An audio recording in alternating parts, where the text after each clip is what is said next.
ଆଜି ଜେଜେବାପାଙ୍କର କିଛି କାମ ଥିଲା, ସେଥିପାଇଁ ମୁଁ ରାସ୍ତାର ମଜା ଉଠେଇ ନେଇ ତାଙ୍କୁ ଛାଡ଼ିଦେଲି। ଏଠି ମୋତେ ବହୁତ ବୋର୍ ଲାଗୁଥିଲା, ସେଥିପାଇଁ ମୁଁ ମିନୁ ଆଣ୍ଟିକି ଫୋନ୍ କଲି ଆଉ ତାଙ୍କୁ ଲୋକେସନ୍ ବି ଦେଇଦେଲି। ସେ ମିନୁ ଆଣ୍ଟି ସାଙ୍ଗେ ସାଙ୍ଗେ ଆସିଗଲେ ଆଉ ଆମେ 3 ଜଣ ଚାଲିଗଲୁ ବୁଲିବା ପାଇଁ। ତାପରେ ମିନୁ ଆଣ୍ଟି କହିଲେ କି ଚାଲ ଯିବା ଫଟୋ ସୁଟ୍ କରିବା ପାଇଁ, ସେଥିପାଇଁ ଆମେ ଚାଲିଗଲୁ ଫଟୋ ସୁଟ୍ କରିବା ପାଇଁ। ଇଏ ବା ଆମର ହତାଶିଆ ଭଳିଆ ଠିଆ ହେଇଛନ୍ତି। ଆମେ ଏଠି ଟିକେ ମଜାମସ୍ତି କରିକି ଏତେ ଗରମ ଲାଗିଲା ଯେ ମୁଁ ଏଠି ସାର୍ଟ ଖୋଲିକି ବୁଲିବାରେ ଲାଗିଗଲି।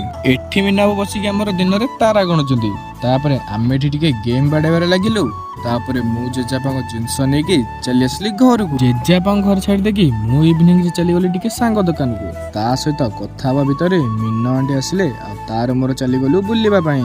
ଆମେ ଗଲାବେଳେ ରାସ୍ତାରେ ବହୁତ ଜୋରେ ବର୍ଷା ହେଉଥିଲା, ସେଥିପାଇଁ ଆମେ ତିନ୍ତି ଚାଲିଗଲୁ ମନ୍ଦିରକୁ। ଏଠି ତ ଜୋରେ ବର୍ଷା ହେଉଥିଲା, କିନ୍ତୁ ଆମେ 2 ଜଣ ଗୋଟେ ଗଛ ତଳେ ବସିକି ମଜା ନେଉଥିଲୁ।